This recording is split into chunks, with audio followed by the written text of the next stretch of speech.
नमस्कार, आप देख रहे हैं के न्यूज और मैं हूं आपके साथ गुंजन लोधी। कथावाचक देवकीनंदन ठाकुर ने कहा कि फैमिली प्लानिंग का कानून सभी के लिए एक जैसा होना चाहिए। अगर हिंदुओं के 2 बच्चे हैं तो सभी के 2 बच्चे होने चाहिए।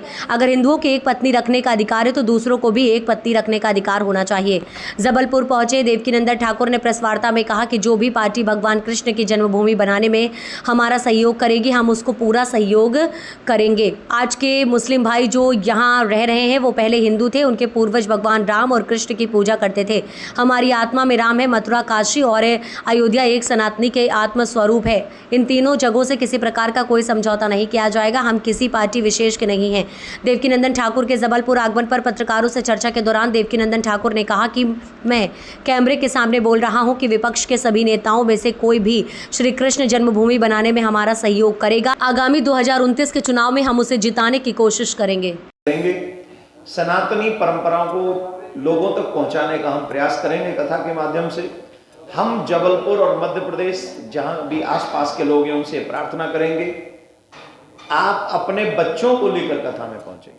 चाहे एक आध बुजुर्ग घर में रह जाएं, लेकिन बच्चे उस कथा में आप अपने बच्चों को लेकर पहुंचे, क्योंकि जो एजुकेशन स्कूल और यूनिवर्सिटी में नहीं दी जाती है वो प्रयास हम करेंगे कि पुराणों के माध्यम से आपके बच्चे मानव बन सकें, अच्छे मानव बन सकें।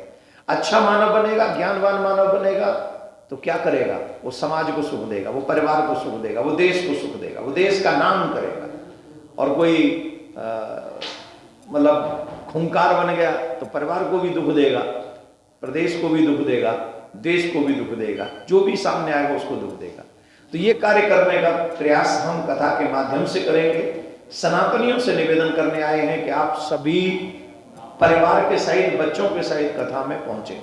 दूसरा, कल हम यहीं से MR4 रोड विजयनगर से लगभग 1:30-2 बजे अनेकानेक वाहनों के साथ सनातन यात्रा लेते हुए कथा स्थल तक पहुंचेंगे। तो ये लगभग 15-20 किलोमीटर, 25 किलोमीटर का ये रहेगा और इसमें हम सभी सनातन प्रेमियों के साथ कथा स्थल में जाएंगे और वहां कथा प्रारंभ करेंगे।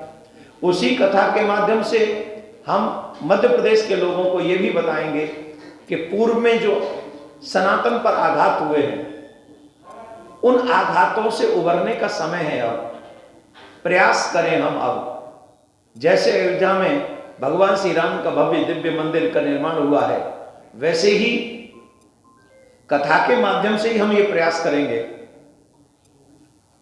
कि लोगों को जगाने का प्रयास करें और लोगों को एक और चीज बताने का प्रयास करें। आप सब पत्रकार बंधु हैं, आपको मालूम होगा औरंगजेब ने जिस समय मथुरा का मंदिर तोड़ने का आदेश दिया था, उसी समय वहां की जो केशव देव जी की छवि थी मंदिर में जो पूजित होती थी, उन छवियों को ले जाकर उखाड़ के लेके गया और जामा मस्जिद आगरा की सीढ़ियों में गाड़ दिया। 99% हिंदुओं को पता ही नहीं है कि जिन भगवान की हम कथा सुनते हैं, जिन भगवान की हम पूजा करते हैं, जिन भगवान का हम आदर करते हैं, उन भगवान की छवि के ऊपर पैर रखकर आज भी लोग नमाज अदा करने जाते हैं आगरा में, कहीं और नहीं, आगरा में। हमारा कोई द्वेष नहीं है, लेकिन संविधान ये राइट देता है कि मेरे ईश्वर का कोई अपमान न करे। अगर मैं किसी के धर्म का अपमान नहीं करता हूं तो इस देश में किसी को अधिकार नहीं है कि वो मेरे धर्म का अपमान करे, किसी को भी नहीं। तो ये भी हम सनातनियों को बताने का प्रयास करेंगे। उसके लिए हम लड़ाई लड़ रहे हैं। हमने कोर्ट में केस किया हुआ है, आगरा कोर्ट में केस किया हुआ, कृष्ण भूमि में केस किया हुआ, और इसका प्रयास करेंगे कि AI मध्य प्रदेश में भी जो लोग कथा सुनने आए उनको भी सत्य को और तथ्य को बताएं। और ये मैं अपनी मुंहमादी बात नहीं बोल रहा हूं, इतिहास की कुछ किताबों में इसको पढ़ने को मिलता है। आप गूगल पे जाएंगे, माजरे आलमगीर ये किताब है, उसे आप पढ़ेंगे, उसमें भी मिलेगा। एक फ्रांस के पत्रकार हैं, उन्होंने किताब मैं डॉक्यूमेंट्स के पर लिखी है, आप उसको पढ़ेंगे, उसको भी आपको पढ़ने को मिलेगा।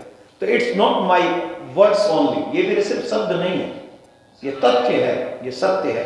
तो इन कार्यों को करने के लिए हम सभी सनातनियों को जगाने का कार्य करेंगे और सनातनियों से कहेंगे अभी नहीं तो कभी नहीं, आपको जागना होगा। अपने बच्चों को बचाने के लिए, अपनी परंपराओं को बचाने के लिए, आने वाली पीढ़ी को बचाने के लिए हमारी सबकी रिस्पॉन्सिबिलिटी है कि सनातन के साथ खड़े हो जाए, चाहे आप जो भी हैं। आप चाहे जिस पद पे हैं, आप चाहे जहां तक पहुंचे हैं, लेकिन आपको नहीं भूलना चाहिए कि सबसे पहले आप सनातनी हो। और अगर आप सनातनी हो तो जहां से जितना सहयोग कर सकते हो सनातन को बचाने का सहयोग करें।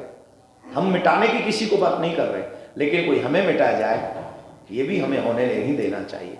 बस यही कहने के लिए आप सबको बुलाया है। मैं आपका आभारी हूं कि आप थोड़े से ही नोटिस पे, बहुत कम समय के नोटिस पे आप यहां पर पहुंचे। और अगर आप प्रश्न भी करना चाहेंगे एक करके तो प्रश्न भी कर सकते हैं। जिन लोगों ने आक्रमण किया था वो हमारे परवानीजन नहीं थे, वो बाहरी आक्रांता थे, चोर थे, लुटेरे थे। और आज के जो मुस्लिम हैं वो हमारे यहाँ हिंदू भाई थे, पहले कन्वर्ट हुए हैं। उनके पूर्वजों ने रामकृष्ण की पूजा की है। वो लड़ना नहीं चाहिए, बल्कि उनको न्याय करना चाहिए, कहना चाहिए हम रामकृष्ण के लिए ये समझौता अपने भाइयों के लिए करते हैं। ये है बात। और जो पार्टी कृष्ण भूमि बनाने में हमारा सहयोग करेगी हम उसका साथ देंगे। अभी महाराज जी आपने कोई प्रपोजल किया सरकार को कि मथुरा में बनना चाहिए, कब तक की प्लानिंग? देखिए अभी तो चुनाव चल रहा है, अभी तो वो कुछ बोलेंगे नहीं इस विषय पे। हमने 5 बातें रखी थी उस सनातन संसद में, जिसमें से एक बात उन्होंने तुरंत स्वीकार करी। एक और बात की वेब सीरीज वाली, ठीक नहीं? वेब सीरीज, ये वेब सीरीज हमारे समाज का हित कर रही है क्या नहीं कर रही है? कैसी कैसी बुरी चीजें आ रही है। तो 67 प्लेटफॉर्म्स सरकार ने बंद किए अभी कुछ समय पूर्व, और आप सब पत्रकार बंधु जानते हैं। तो उन्होंने इसको स्वीकार किया, इसके लिए धन्यवाद के पात्र हैं। हमने ये भी कहा कि मंदिर जो सनातनी मंदिर है, आप देखेंगे कि कोई मंदिर, कोई पूजा स्थली सरकार किसी अन्य के अंडर में नहीं है, किसी के अंडर नहीं। सरकार के कोई पूजा स्थली, अन्य धर्म की पूजा स्थली सरकार के अंडर नहीं है, लेकिन हिंदुओं के टेम्पल ही सरकार के अंडर है। तो हमने कहा कि उन सरकारी मंदिरों के पैसों से गुरुकुलम बनने चाहिए। हर एक जिले में 5-5 गुरुकुलम बने, जिससे हमारे बच्चों को संस्कार मिल सके, सभ्यता मिल सके। मॉडर्न गुरुकुलम बने ना, जिसमें वो हमारे बच्चे आज के सारी एजुकेशन को भी प्राप्त करें, और फिर अपने जो भारतीय परंपरा है, जो सभ्यता है, संस्कार है, मातृवत प्रदारेषु परद्रव्येषु लोष्टवत आंपत सर्वभूतेषु यपत से सपंडितः। कहाँ ये संस्कार? पराई माता बहन को अपनी माता बहन समझो, आजकल क्या समझते हैं? पराई धन को मिट्टी समझो, आजकल क्या समझते हैं? ये ज्ञान है हमारा कि पराई धन, सोना भी पड़ा हो तो हाथ में लगाओ, अब चवन्नी भी पड़ी हो तो जेब में धर के चल देते हैं, गुटखा काम खाएंगे। ये चरित्र रह गया हमारा।